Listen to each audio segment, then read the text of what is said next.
Hello दोस्तों, भूतिया कहानी सुनने के लिए चैनल सब्सक्राइब जरूर कीजिए। ये कहानी तहखाने में रखी सिरकटी लाश की है। रात के 12 बज चुके थे। तनवीर तन्नू इलाहाबाद से कानपुर पहुंचा। रोडवेज की बस से उसके उतरते ही एक अधेड़ उम्र का आदमी उसकी ओर हाथ बढ़ाकर बैग को थामते ही बोला, कहाँ चले गए बाबूजी? मैं रिक्शे वाला हूँ, दूसरे हाथ से रिक्शे की ओर इशारा करते हुए। उसकी आवाज से ऐसा प्रतीत हो रहा था मानो दिसंबर की ठंड और भूख ने उसके गले को बैठा दिया हो। तभी तो वो भागता हुआ पहुंचा था अपनी सवारी के पास। तन्नू ने उसकी ओर देखते हुए कहा, बड़ी हवेली चमनगंज जाना है। कितने लोग हैं? 1978 की उस कड़ाके की ठंड में केवल 4 रिक्शे वाले और 2 तांगे वाले ही दिख रहे थे। हर जगह कोहरे ने चादर चढ़ा रखी थी। रिक्शे वाले ने कहा, 10 रुपए दे दीजिएगा, ठंड भी तो है सरकार। तन्नू ने रिक्शे की तरफ चलते हुए कहा, ठीक है चलो। रिक्शे पर सवार होते ही तन्नू ने अपने जैकेट से सिगरेट का पैकेट निकाला और एक सिगरेट उसमें से निकाला और पैकेट वापस जैकेट की जेब में रख दिया। उसी जेब से लाइटर निकाला और सिगरेट जलाई। एक लंबा कश लगाकर अंदर खींचा और राहत की सांसों के साथ सिगरेट का धुआं बाहर छोड़ा। उसका चेहरा तनाव रहित लग रहा था। उसने रिक्शे वाले से पूछा, रात भर रिक्शा चलाते हो क्या? परिवार नहीं है क्या शहर में? रिक्शे वाले ने जवाब दिया, नहीं बाबूजी, 2 बजे तक चलाएंगे, फिर कमरे पर जाकर आराम करेंगे। सुबह 9 बजे से मिल में काम करते हैं, यहीं पास के गांव के हैं, इसलिए परिवार नहीं रखा शहर में। अरे वाह, तुम तो काफी मेहनती मालूम पड़ते हो। कितना पढ़े लिखे हो? तन्नू ने उसकी ओर देखते हुए पूछा। मैट्रिक पास है बाबूजी, रिक्शे वाले ने जवाब दिया। सिगरेट का आखिरी कश खत्म होते ही चमनगंज पहुंच गया था तन्नू। रिक्शे वाले ने हवेली के पास रिक्शा रोकते ही कहा, लीजिए पहुंच गए बाबूजी बड़ी हवेली। तन्नू ने अपनी जेब से बटुआ निकाला, उसमें से 10 रुपए का नोट रिक्शे वाले को दिया। फिर बटुआ जेब में रखते ही बैग को कंधे पर टांग लिया और हवेली की तरफ बढ़ने लगा। हवेली के गेट पर चौकीदार बैठा था। उसे तन्नू के आने की खबर शायद पहले से ही थी, इसलिए तो उसने नाम सुनते ही गेट खोल दिया। तन्नू हवेली के मुख्य दरवाजे की ओर बढ़ा। चौकीदार ने उसके हाथ से बैग लेकर अपने कंधे पर टांग लिया था और दूसरे हाथ में लालटेन थाम रखी थी। दरवाजे पर पहुंच उसने कुंडा खटखटाया। कुछ देर में दरवाजे को एक 18 साल की सुंदर लड़की ने खोला। उसने तन्नू की ओर देखते ही एक नादान सी मुस्कान अपने चेहरे पर झलकाई। तन्नू भी उसकी ओर देखकर मुस्कुराते हुए बोला, तुम शहनाज हो ना, डॉक्टर अंकल की बेटी? कितनी बड़ी हो गई हो? शहनाज ने उसे उसकी अम्मी के कमरे की ओर चलने का इशारा करते हुए कहा, आप भी तो कितने खूबसूरत हो गए हैं। उसने जारी रखा, अब आंटी को देखने वाला कोई नहीं था, इसलिए मुझे पापा ने रुकने को कहा, लेकिन अब आप भी आ गए हैं तो एक से भले दो। उसने तन्नू की अम्मी के कमरे का दरवाजा खोला। उसकी अम्मी रजाई के अंदर लिपटी पड़ी थी। उन्हें अल्जाइमर नाम का दिमागी रोग हुआ था। उनकी हालत ज्यादा नाजुक थी, इसलिए तन्नू को तुरंत बुलवाया गया था। तनवीर नवाबों के परिवार से ताल्लुक रखता था और पढ़ाई करने के लिए इलाहाबाद यूनिवर्सिटी में दाखिला दिलवाया गया था। उसके वालिद ने गुजरने से पहले सब कुछ उसके नाम पहले ही कर दिया था, क्योंकि वह अपनी बेगम की तबीयत के बारे में जानते थे। यूं तो तनवीर की अम्मी लखनऊ की हवेली में रहा करती थी, लेकिन अपने शौहर के गुजरने के बाद कानपुर की बड़ी हवेली में रहने लगी थी। तन्नू ने शहनाज से अपनी अम्मी की सारी जानकारी ली। क्योंकि वह सो रही थी, इसलिए उसने जगाना सही नहीं समझा। शहनाज ने तन्नू को उसके कमरे की ओर ले जाते हुए कहा, तुम इस हवेली में पहली बार आए हो ना, इसलिए तुम्हें बता रही हूँ, नीचे बेसमेंट में कभी मत जाना। सब कहते हैं उसमें एक रूह रहती है। तुम्हारी अम्मी को भी यहाँ नहीं आना चाहिए था। यहाँ आते ही उनकी तबीयत ज्यादा खराब हो गई। तुम भी ना बच्चों जैसी बातें करती हो शहनाज। आज के जमाने में कहीं कोई मानेगा इन सब बातों को? अच्छा ये बताओ, तुम्हें कितनी बार पकड़ा उस रूह ने? तन्नू ने मुस्कुराते हुए पूछा। मजाल है मेरे सामने कोई रूह आ जाए। मेरे गले में पीर बाबा का ताविज है, तुम्हारे लिए भी ला दूंगी, शहनाज ने इतराते हुए कहा। उसने एक कमरे के दरवाजे के सामने रुकते ही कहा, लीजिए हुजूर, आपका कमरा आ गया। तन्नू ने दरवाजा खोला और अंदर बिस्तर की ओर बढ़ा। वो काफी थक चुका था। उसने तुरंत ही खुद को बिस्तर पर फेंक दिया। शहनाज ने उसकी ये हरकत देखी और लालटेन को टेबल पर रख दिया जो बिस्तर के पास ही था। फिर तन्नू की ओर देखते हुए कहा, अच्छा अब मैं चलती हूँ, तुम भी आराम से सो जाओ, सुबह बातें होगी। तन्नू ने उसकी ओर देखते हुए कहा, गुड नाइट। शहनाज ने भी इसका जवाब गुड नाइट बोलकर दिया। तन्नू को रात में प्यास लगी, उसकी नींद खुल गई। उसने घड़ी में देखा तो सुबह के 3 बजे हुए थे। वो बिस्तर से उठकर रसोई की तरफ बढ़ा। इतने में एक आवाज ने उसका ध्यान अपनी ओर आकर्षित किया। वो आवाज शायद बेसमेंट से ही आ रही थी। आवाज धीरे धीरे तेज होने लगी। ऐसा लग रहा था जैसे कोई अपने हाथों से दरवाजे को जोर जोर से पीट रहा हो। तनवीर के कदम रुके नहीं। वो सीधा बेसमेंट की ओर लपका और दरवाजे के सामने खड़े होकर आश्चर्य के स्वर में पूछा, कौन है अंदर? तन्नू ने अपने कान दरवाजे पर रख दिए ताकि सुन सके कि अंदर से कोई आवाज आती है या नहीं। लेकिन इतने में 2 भयानक हाथ दरवाजा तोड़ते हुए बाहर निकलकर तन्नू को गर्दन सहित पकड़ लेते हैं। तन्नू अपनी आंखों को बंद करके जोर से चिल्लाया, बचाओ बचाओ। जब आंखें खोली तो देखा सुबह हो चुकी थी। सूरज सिर पर आ चुका था और चिड़ियों की आवाजों से सारा वातावरण उत्साहित हो रहा था। अगली सुबह तनवीर तन्नू अपने बिस्तर से उठकर फ्रेश होने के बाद सीधा डाइनिंग टेबल पर जा पहुंचा। शहनाज पहले से ही वहां मौजूद थी और जूस पी रही थी। तन्नू ने उससे भूमिका बांधते हुए पूछा, अच्छा कल जो तुम उस बेसमेंट वाली रूह के बारे बात कर रही थी, शहनाज इसका और भी कोई चश्मदीद गवाह है या ये तुम्हारे ही दिमाग की उपज है? तुम्हें क्या लगता है मैं क्या कोई पागल हूँ जो अपने से भूत आया चिल्लाऊंगी? सिर्फ मैं ही नहीं और भी गवाह हैं जिन्होंने ये दावा किया है कि उन्होंने रूह को देखा है। शहनाज ने काफी आत्मनिर्भरता से जवाब दिया। तो ठीक है, आज इस रहस्य को भी और नजदीक से जानने का मौका मिलेगा। पहले जरा नाश्ता करके अम्मी से मुलाकात कर लूं, फिर हम दोनों मिलकर इस मसले का तहकीकात करेंगे। तन्नू ने काफी उत्साहित होकर कहा, निहारिका, जरा नवाब साहब के लिए नाश्ता लगाना। शहनाज ने पुकारते ही तन्नू की तरफ देखकर आंख मार दी। तन्नू भी अपनी मुस्कान न रोक पाया। वो उस शख्स को देखने के लिए उत्साहित था जिसका शहनाज ने नाम पुकारा था। निहारिका, वह नाम सुनते ही लगता है जरूर किसी अप्सरा का होगा। तन्नू ने मन ही मन सोचा और मुस्कुराने लगा। थोड़ी देर बाद एक हसीन युवती नाश्ता लेकर अंदर से आई। उसे देखते ही तन्नू के होश फाख्ता हो गए। वो भला की खूबसूरत थी। कोई भी उसे देखकर नहीं कह सकता था कि वह घर की नौकरानी है। कटिले नैन नक्श, गोरा रंग, लंबा कद और गदराया बदन। उसे देखते ही कोई भी लड़का उसका दीवाना बन जाता।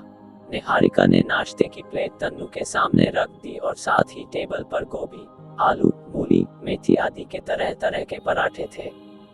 तन्नू ने बटर नाइफ से थोड़ा बटर निकालकर प्लेट में डाला और सोचने लगा, कौन सा पराठा पहले खाऊं? इतने में शहनाज बोली, ये गोभी वाला पहले खाओ। उसने एक गोभी का पराठा उसकी प्लेट में डाल दिया। तन्नू ने खाना शुरू किया। वाह क्या बात है, ऐसा गोभी का पराठा आज तक नहीं खाया। तन्नू ने पराठा मुंह में डालते हुए कहा, अच्छा है न, इस हवेली में काम करने वाले रसोइये बहुत अच्छा खाना पकाते हैं। शहनाज ने तुरंत ही कहा, और कुछ चाहिए नवाब साहब को? निहारिका ने तन्नू की तरफ देखकर मुस्कुराते हुए पूछा। तन्नू ने भी मुस्कुराते हुए नहीं के इशारे में गर्दन हिला दी। निहारिका समझ गई और अपना काम करने वापस जाने लगी। तन्नू ने अपना नाश्ता खत्म किया और टेबल से सीधा उठकर शहनाज के साथ अम्मी के कमरे की तरफ बढ़ने लगा।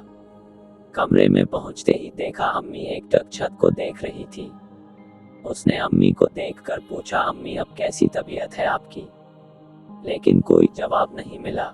उसने 3-4 बार और पूछा लेकिन बिल्कुल सन्नाटा। इतने में शहनाज बोली, मैंने सवेरे का डोज दे दिया है जैसा पापा ने बताया था। थोड़ी देर बाद इन्हें नींद आ जाएगी, इनके लिए आराम करना बहुत जरूरी है। शहनाज ने जैसा बोला था वैसा ही हुआ। थोड़ी देर बाद तन्नू की अम्मी की पलकें भारी होने लगी, जिन्हें अब खुला रखना तनवीर की अम्मी के बस में नहीं था और वह गहरी नींद में सो गईं। तन्नू और शहनाज अपने तय किए हुए कार्य पर लग गए। उन्होंने हवेली के सभी नौकरों को बुलवाकर पूछताछ की। उनमें से ज्यादातर का यही कहना था कि उस बेसमेंट में से कभी कभी किसी के चलने की आवाज आती है। उन्होंने इस बात का भी जिक्र किया कि उनमें से कुछ ने वहां तेज लाल रोशनी जलते हुए देखा है। सभी से पूछताछ करने के बाद तन्नू ने शहनाज की तरफ देखकर कहा, इसका मतलब यह है कि इस हवेली में सही में कोई रूह है, लेकिन तेज लाल रोशनी का क्या मतलब है? अच्छा शहनाज, तुम्हें पता है इस हवेली को कब खरीदा गया या इससे पहले इसमें कौन रहता था? इन सब बातों का पता चलना बहुत जरूरी है, तभी किसी नतीजे पर पहुंचा जा सकता है। शहनाज ने कुर्सी से उठकर तन्नू के इर्द गिर्द चलते हुए अपने दोनों हाथों की उंगलियों को आपस में जोड़ते हुए कहा, जहां तक मेरी जानकारी में है, तुम्हारे अब्बू ने इस हवेली को गुजरने से 5 साल पहले ही लिया था। उन्होंने इस हवेली को अपने एक विभाग के दोस्त और सहकर्मचारी जाकिर से खरीदा था। उन्हें लंदन की यूनिवर्सिटी से बुलावा आ गया था और उन्होंने जाने से पहले ये हवेली तुम्हारे अब्बू को बेच दी।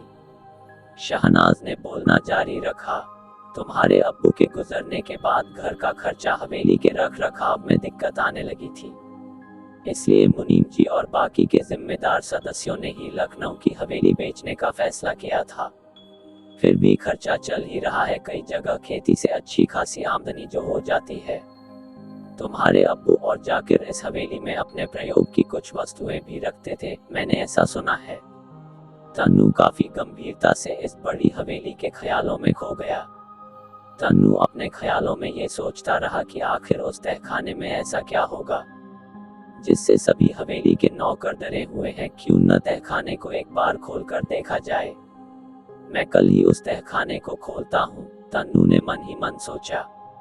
शाम हो चली थी। तन्नू ने अपनी अम्मी को दवाई खिलाई और हाल में चिमनी के पास आकर बैठ गया। निहारिका तुरंत उसे चाय की प्याली देती है।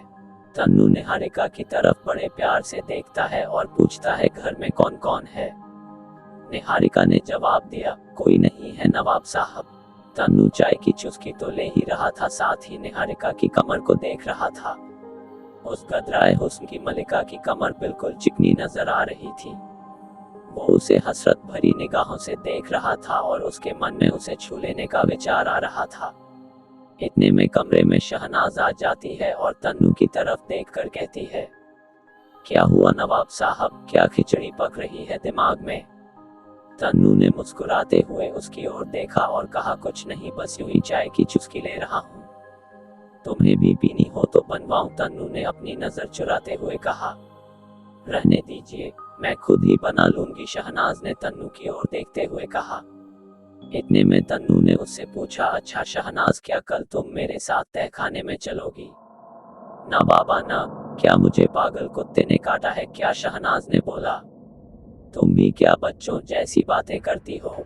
आज के जमाने में तुम भूत प्रेत जैसी बातें करती हो, तन्नू ने निडरता दिखाते हुए कहा। मैं आपके साथ चलने को तैयार हूँ, निहारिका ने कहा। बहुत अच्छा, हम तीनों कल ही तहखाने में चलेंगे।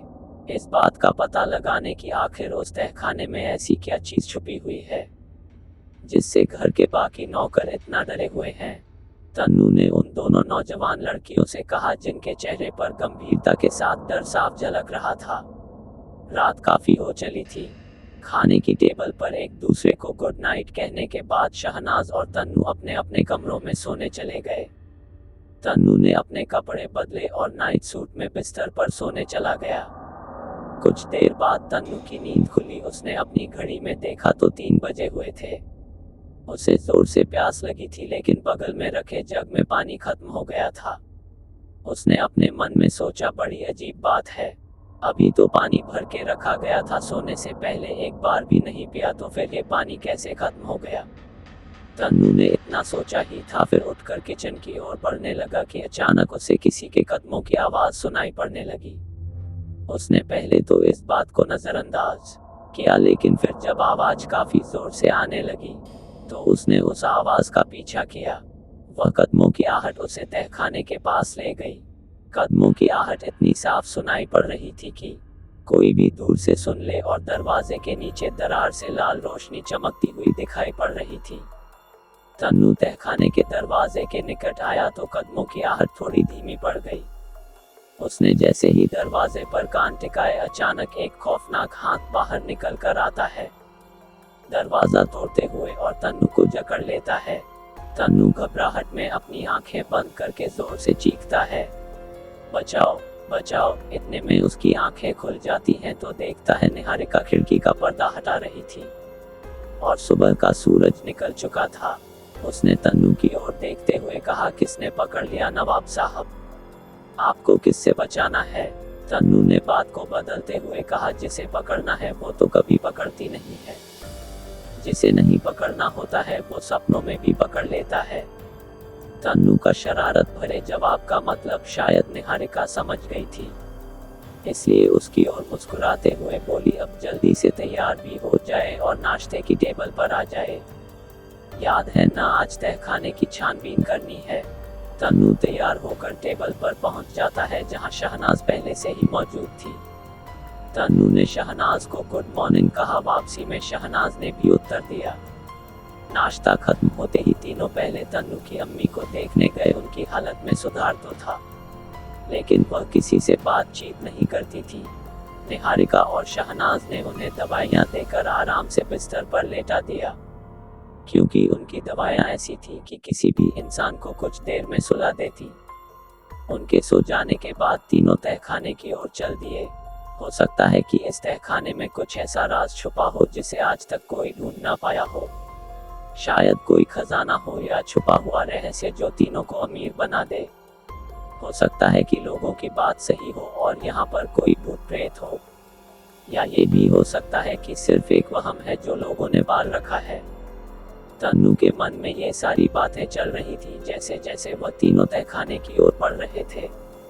तहखाने के कमरे के बाहर एक बड़ा ताला लटका मिला। तन्नू ने आसपास नजर डाली तो देखा कोई ज्यादा काम आने वाली चीज नहीं मिली, बस एक लोहे की खंती रखी हुई थी। उसने उस खंती को उठाया और तहखाने के कमरे के उस ताले को तोड़ दिया। तन्नू ने तहखाने का ताला तोड़ तहखाने का दरवाजा खोला। निहारिका और शहनाज की हालत डर से खराब हो गई थी। उन्होंने अपने अपने हाथों से कसकर पकड़ रखा था। तन्नू को भी उनके डर का अंदाजा हो गया था। पूरे तहखाने में धूल ने चादर चढ़ा रखी थी। ऐसा लग रहा था मानो किसी ने सदियों से हाथ न लगाया हो। चारों ओर दीवार पर मकड़े के जाल साफ नजर आ रहे थे। तन्नू ने तहखाने में सामने रखी मेज पर देखा तो कुछ पुराने दस्तावेज रखे हुए थे, कुछ नक्शे थे और एक पेपर वेट भी था। निहारिका और शहनाज सामने रखी अलमारी खोलकर छानबीन कर रहे थे। उस तहखाने में कुल 5 अलमारियां थी। तन्नू ने दस्तावेज की छानबीन से पता लगाया कि उसके अब्बू शायद हिमालय की किसी गुफा के ऊपर काम कर रहे थे। कुछ दस्तावेजों से पता चला कि उस गुफा से उन्हें एक अमूल्य वस्तु प्राप्त हुई थी। उसका उन दस्तावेजों में जिक्र तो था, लेकिन कहीं ये नहीं लिखा था वो क्या थी। तन्नू ने उन दस्तावेजों को अपने ओवरकोट के जेब में रख लिया और सामने की अलमारी की ओर बढ़ गया। सभी अलमारियों को देखने के बाद उसने सभी दस्तावेज एक जगह इकट्ठा किए। वहीं थोड़ी दूर में एक बड़ा सा संदूक रखा हुआ था। उन तीनों ने उस पुराने संदूक को खोला। उसमें एक कंकाल रखा हुआ था। ऐसा लग रहा था काफी पुराना है, लेकिन उस संदूक के कंकाल का सिर गायब था। आखिर इसका सिर कौन ले गया होगा और ये कंकाल यहाँ क्या कर रहा है? शहनाज ने अचंभित स्वरों में पूछा। तन्नू ने उसका उत्तर दिया, मुझे लगता है अब्बू और उनके दोस्त किसी प्रोजेक्ट पर हिमालय के पहाड़ों की गुफाओं पर गए थे। वहां से उन्हें शायद ये कंकाल मिला होगा। यह कोई मामूली कंकाल तो है नहीं, और इसे देखकर ऐसा लगता है कि काफी समय से बर्फ में जमा हुआ होगा, तभी इसके कोट में पानी से गलने के निशान हैं। लेकिन नवाब साहब, इसका सिर गायब होने की क्या वजह हो सकती है? निहारिका ने तन्नू की ओर देखते हुए पूछा। मुझे लगता है कि ये एक अंग्रेज का कंकाल है, क्योंकि इसके कपड़ों से तो यही पता चलता है। लेकिन ये बात तो मेरी भी समझ में नहीं आई कि इसका सिर कौन ले गया होगा और क्यों। तन्नू ने कंकाल को ध्यान से देखा। उसके कोट का आधा हिस्सा फंटा हुआ था। उसकी पतलून भी कई जगह से फंट सी गई थी। उसके पाँव में लॉन्ग बूट थे, जो ज्यादातर पहाड़ों पर चढ़ने वाले लोग ही पहनते हैं। तन्नू उन बूट को देखकर थोड़ी देर के लिए सोच में पड़ गया। फिर उन तीनों ने वहां से जरूरी कागजात बटोरे और तहखाने को बंद कर दिया। शहनाज एक नया ताला लेकर आए और उसने तन्नू को दे दिया। तन्नू ने उस तहखाने के दरवाजे का कुंडा बंद करके उसमें ताला लगा दिया। तीनों तहखाने से मिले कागजात को लेकर हॉल में आए। उन्होंने उन सभी दस्तावेजों को हॉल की एक बड़ी टेबल पर रखा। फिर तन्नू और शहनाज मिलकर उन दस्तावेजों की जांच पड़ताल करने लगे। निहारिका तन्नू की अम्मी के कमरे में उनका हाल पता करने चली गई। तन्नू और शहनाज ने दस्तावेजों से पता किया कि वो कंकाल काफी कीमती था, जिसे तन्नू के अब्बू अपने इंतकाल से पहले ही इस तहखाने में लेकर आए थे। उस कंकाल का सिर काफी कीमती और चमत्कारी था। तन्नू ने शहनाज की तरफ देखते हुए कहा, शायद उस कंकाल के सिर गायब हो जाने की यही वजह थी कि वह चमत्कारी था। लेकिन ऐसा कौन सा अंग्रेजी चमत्कारी कंकाल मिल गया था? इतने में शहनाज ने कहा, मुझे लगता है कि उस कंकाल का सिर इस हवेली में आने के बाद गायब हुआ था। ये बात तो तुमने बिल्कुल सही कही, लेकिन सिर गायब किसने किया होगा? ये अपने आप में एक पहेली है, तन्नू ने शहनाज से अचंभित भाव में कहा। शाम हो चली थी। सब कुछ देखते हुए तन्नू ने शहनाज से कहा, अच्छा अब चलकर नहा धोकर फ्रेश हो लिया जाए, आज तहखाने की काफी सफाई कर ली है। शहनाज भी उसकी बात मानकर अपने कमरे की ओर फ्रेश होने चली गई। दोनों फ्रेश होने के बाद डाइनिंग टेबल आकर बैठ गए। निहारिका उन दोनों के लिए कॉफी ले आई। कॉफी पीते पीते शहनाज ने तन्नू से पूछा, क्या तुम्हें लगता है कि इस हवेली में इसी सिरकटे अंग्रेजी हुकूमत के सिपाही का भूत घूमता है? तन्नू ने उसकी ओर देखते हुए कहा, तुम भी अजीब अजीब बातें करती हो। उस तेज लाल रोशनी का क्या, जिसका जिक्र हवेली के सारे नौकरों ने किया था? आखिर वो लाल रोशनी उन सभी को तहखाने के रोशनदान से जलते हुए दिखने की क्या वजह हो सकती है? अगर उस कंकाल का सिर चमत्कारी है तो धड़ भी तो चमत्कारी होगा, निहारिका ने पूछा। तन्नू थोड़ी देर के लिए सोच में पड़ गया। उसके मन में ये विचार आ रहे थे कि जब से वो इस हवेली में आया है, उसने 2 बार उस तहखाने में किसी के कदमों की आहट सुनी है। लगातार 2 रातों को एक जैसे ही सपने, घड़ी में 3 बजे का घंटा दिखाई देना, ये सारी चीजें किसी और इशारा कर रही थी। लेकिन तन्नू ने बात बदलते हुए शहनाज से पूछा, अगर तुम्हें उस कंकाल का सिर मिल जाए तो तुम क्या करोगी?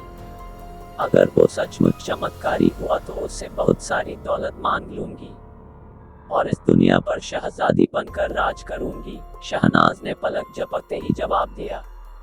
दोनों मिलकर हंसने लगे। रात काफी हो चली थी। निहारिका ने दोनों का खाना डाइनिंग टेबल पर लगा दिया और खुद तन्नू की अम्मी के लिए सूप लेकर उनके कमरे की ओर चली गई। शहनाज और तन्नू खाना खाने लगे। डाइनिंग टेबल पर खाना खत्म होने के बाद तन्नू ने शहनाज को गुड नाइट बोला और निहारिका से अपने कमरे में पानी रखने का हुक्म दिया। निहारिका ने मुस्कुराते हुए गर्दन हिला दी। तन्नू ने अपने कमरे में जाकर नाइट सूट पहना और अपने बिस्तर पर लेट गया। कुछ देर बाद निहारिका जग में पानी लेकर आई। तन्नू ने उसे अपने पास थोड़ी देर के बैठने को कहा। निहारिका पहले तो थोड़ा घबराई, लेकिन फिर पास ही कुर्सी पर बैठ गई। तन्नू ने उससे बिस्तर पर ही लेटे हुए पूछा, अच्छा निहारिका, तुम इसी हवेली में ही रहती हो या कभी अपने घर भी जाती हो? जाती हूँ ना नवाब साहब, हर शनिवार को जाती हूँ और रविवार की शाम को वापस आ जाती हूँ। निहारिका ने तन्नू के प्रश्न का उत्तर दिया। अच्छा, कोई आशिक या मंगेतर है क्या तुम्हारा? तन्नू ने थोड़ा संकोच से पूछा। नहीं नवाब साहब, अब तक तो कोई आप जैसा कहाँ मिला। निहारिका ने शरारत भरे अंदाज में जवाब दिया, जैसे वो जानती हो कि तन्नू ने ये प्रश्न उससे क्यों पूछा। तन्नू के चेहरे पर मुस्कान खिल गई, जैसे उसे किसी खजाने की चाबी मिल गई हो। लेकिन उसने अपने हाव भाव को काबू में रखते हुए निहारिका से कहा, अच्छा चलो, अब तो मैं मिल गया हूँ, अब क्या ख्याल है? निहारिका का चेहरा शर्म से लाल हो चुका था। उसने अपने चेहरे को हाथों से ढका और वहां से भागती हुई चली गई। तन्नू भी समझ गया, लड़की हंसी तो फंसी, उसका आधा काम हो चुका था। बस अब इजहार करके आंखें चार और जिया बेकरार करना बाकी रह गया था। तन्नू ने ठंडी आहें भरी और एक गिलास पानी पिया, फिर थोड़ी देर में सो गया। रात का घनघोर अंधेरा बाहर छाया हुआ था और साथ ही उस पर कोहरे ने चादर चढ़ा रखी थी। लेकिन शायद उस हवेली में किसी को चैन की नींद नहीं आ रही थी। कदमों की तेज आहट सुनकर तन्नू की नींद खुली। वो कुछ देर के लिए अपने बिस्तर पर ही लेटकर उन कदमों की आहट को सुनकर सोचने लगा, इतनी रात को कौन टहल रहा है हवेली में, कहीं कोई चोर तो नहीं। वह अपने बिस्तर से उठा, उसने अपना नाइट गाउन डाला और धीरे से अपने कमरे का दरवाजा खोला। तन्नू उन तेज कदमों की आहट का पीछा करने लगा। वह उसी जगह पहुंच गया, लेकिन जो उसने देखा उस पर यकीन कर पाना शायद हर पढ़े लिखे युवक के लिए असंभव था। तन्नू ने देखा वही कंकाल हवेली में इधर उधर घूम रहा था, शायद वो अपना सिर ढूंढ रहा था। तन्नू एक तरफ बड़ी सावधानी से छुपकर यह सब कुछ देख रहा था। एक ओर जहां उसके रोंगटे खड़े हुए थे, वहीं दूसरी ओर उसके मन में सवाल भी था, और वह ये था कि ये कंकाल उस तहखाने से बाहर कैसे आया, वहां तो ताला लगा दिया था। तन्नू उस कंकाल का बड़ी सावधानी से पीछा करने लगा। जैसे ही घड़ी ने 3 बजे का घंटा बजाया, वो कंकाल अपने तहखाने की ओर बढ़ने लगा। तन्नू भी उसके पीछे पीछे हो लिया। उसने देखा कि वह अंग्रेज का कंकाल अपने संदूक के अंदर जाकर लेट गया। फिर संदूक अपने आप बंद हो गया और ठीक उसी तरह बंद हो गया हवेली के तहखाने का दरवाजा। तन्नू को बड़ी हैरत हुई ये सब देखकर। तन्नू सीढ़ियां चढ़कर अपने कमरे में वापस आ गया और अपने बिस्तर पर लेट गया। लेटकर तन्नू ये सोचने लगा कि सबकी बात सही साबित हो गई। इस हवेली में हकीकत में भूत है, जो शायद रोजाना ही इस हवेली के चक्कर लगाता है। शायद उसे अपनी खोपड़ी की तलाश है। ये सिर कटा कंकाल इस हवेली में तब तक घूमता रहेगा जब तक उसे अपना सिर नहीं मिल जाता। लेकिन उस सिर को चुराया किसने होगा और क्यों चुराया होगा? शायद उस कंकाल की खोपड़ी कुछ ज्यादा ही कीमती है, उस कंकाल के लिए भी और उसे ढूंढने वाले के लिए भी। तन्नू इसी सोच में सो नहीं पाया और देखते ही देखते सुबह हो गई। सवेरे होते ही उसने नाश्ता किया और सबसे पहले तहखाने में पहुंच गया। लेकिन एक बार फिर वो हैरानी में पड़ गया। उसने देखा कि तहखाने के दरवाजे पर ताला लगा हुआ है। उसने निहारिका को आवाज लगाई और उससे चाबी लाने को कहा। निहारिका फौरन ही चाबी लेकर पहुंची। उसने तन्नू को चाबी दे दी। तन्नू ने तुरंत ही ताला खोल तहखाने का दरवाजा खोल दिया। निहारिका भी उसके साथ ही तहखाने में चली गई। वो तन्नू को बड़ी हैरत से देख रही थी, क्योंकि तन्नू के माथे पर चिंता की लकीरें थीं। उसने तन्नू से पूछा, आप क्या ढूंढ रहे हैं नवाब साहब? तन्नू ने उसे पिछली रात की सारी घटना बताई और उसे सुन निहारिका डर गई। तन्नू ने सबसे पहले उस संदूक को खोला जिसमें कंकाल रखा था। उसने कंकाल का अच्छी तरह से निरीक्षण किया। फिर उसने उस संदूक का अच्छी तरह से निरीक्षण किया। उसे ये लगा कि शायद संदूक में कोई ऐसा सुराग छुपा हुआ हो जो उस कंकाल का राज बताने में मदद करे, लेकिन उसके हाथ निराशा ही लगी। फिर दोनों ने मिलकर संदूक बंद कर दिया और तहखाने का अच्छी तरह से निरीक्षण करने लगे। निहारिका ने तन्नू से फिर एक बार पूछा, हम लोग क्या ढूंढ रहे हैं नवाब साहब? तन्नू ने जवाब दिया, इस समय कंकाल से संबंधित हर उस चीज की तलाश कर रहे हैं जो उन्हें उस चमत्कारी खोपड़ी तक ले जाए। तन्नू और निहारिका ने अच्छी तरह से तहखाने में हर चीज की तलाशी ली, ताकि उन्हें कुछ अहम सुराग मिल जाएं जो उन्हें उस चमत्कारी खोपड़ी तक पहुंचा दें। अंत में उन्हें तन्नू के अब्बू के दोस्त जाकिर की तस्वीर मिली, जिसके पीछे उनका पता और फोन नंबर लिखा हुआ था। तन्नू ने अपने मन में सोचा कि ये एक अहम सुराग है जो उन्हें उस चमत्कारी खोपड़ी के बारे में अधिक से अधिक जानकारी दे सकता है। निहारिका और तन्नू ने तहखाने को अच्छी तरह से बंद कर दिया और ऊपर हॉल की तरफ आ गए, जहां शहनाज पहले से उनका इंतजार कर रही थी। उसने तन्नू और निहारिका से पूछा, तुम दोनों नीचे तहखाने में क्या कर रहे थे? इतनी बड़ी हवेली छोटी पड़ गई थी क्या जो कोना ढूंढने तहखाने में पहुंच गए थे? तन्नू और निहारिका मुस्कुराए। फिर तन्नू ने कहा, ऐसी कोई बात नहीं है। कल रात हुए एक हादसे के बाद हम लोग कुछ ढूंढने के लिए तहखाने में गए थे। कौन सा हादसा? शहनाज ने अचंभित स्वरों में पूछा। तन्नू ने विस्तार पूर्वक सारी बातें बताई, जिसे सुन शहनाज मारे खौफ के थर थर कांप रही थी। लेकिन उसने सबसे अपने डर को छुपाते हुए पूछा, अच्छा तो कुछ मिला क्या नीचे तहखाने में? तन्नू ने उसे जाकिर के बारे में बताया। उसने शहनाज को बताया कि उसे जाकिर की तस्वीर मिली है, जिसके पीछे उनका लंदन का पता और फ़ोन नंबर भी लिखा हुआ है। ठीक है, इस नंबर पर कॉल करके पता चल जाएगा कि उस अधूरे कंकाल और खोपड़ी का राज क्या है। अब तुम्हारी अम्मी को दवाई देने का समय हो गया है, बाद में जाकिर के बारे में पता कर लिया जाएगा। चलो ज़रा दवाई पिलाने में मदद करो, शहनाज ने तन्नू और निहारिका से कहा। फिर तीनों तन्नू की अम्मी के कमरे में दवाई पिलाने चले गए। तन्नू की अम्मी को दवा देने के बाद निहारिका बावर्ची खाने में नौकरों के ऊपर नजर रखने चली गई। इधर तन्नू और शहनाज हॉल में चिमनी के पास बैठकर बातें कर रहे थे। शाम हो चली थी और बाहर सूरज की रोशनी फिनकी पड़ने लगी थी। ठंड होने के कारण कोहरे ने भी हल्की चादर चढ़ा रखी थी।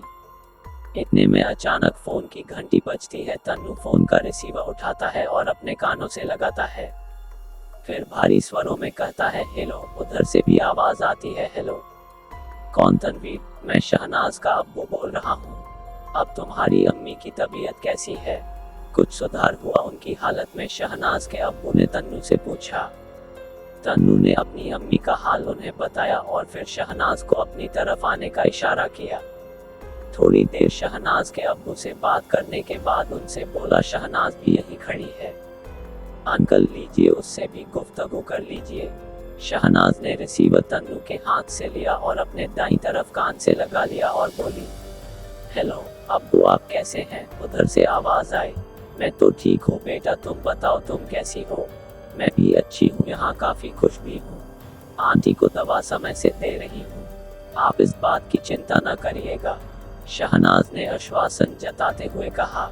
मैं जानता हूँ तुम इस मामले में काफी होशियार हो। अच्छा सुनो, मैं कल हैदर को भेज रहा हूँ, उसके स्कूल की छुट्टियाँ भी हो गई हैं और वो तुम्हारे पास जाने की जिद किए हुए है। शहनाज के अब्बू ने उससे कहा, ठीक है अब्बू, हम लोग यहाँ उसका अच्छी तरह से ख्याल रख लेंगे। शहनाज ने एक बार फिर आश्वासन जताते हुए कहा और गुड बाय बोलकर फोन का रिसीवर नीचे रख दिया। उसने तन्नू को हैदर के बारे में बताया। उसने कहा कल वो यहाँ पहुँच जाएगा। तन्नू ने भी प्रसन्नता पूर्वक कहा, चलो अच्छा है, हम सबका दिल भी लगा रहेगा।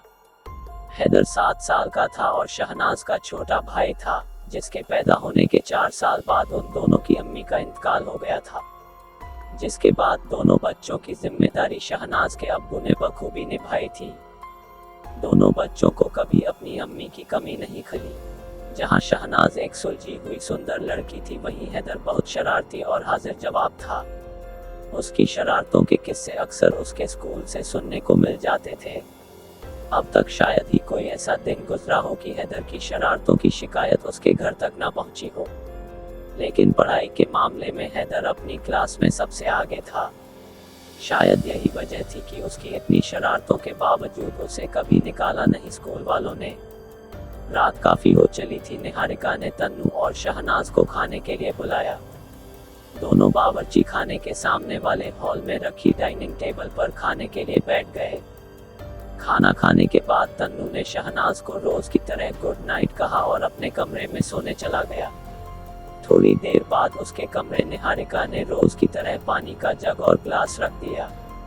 तन्नू ने निहारिका को आते और पानी रख कर जाते तक नहीं देखा, क्योंकि वह उस खोपड़ी और अधूरे कंकाल के बारे में सोच रहा था। वो जाकिर और उनके कंकाल से संबंध के बारे में सोच रहा था। वो सोच रहा था कि आखिर ऐसा क्या हुआ होगा जो जाकिर अचानक ही लंदन निकल गए।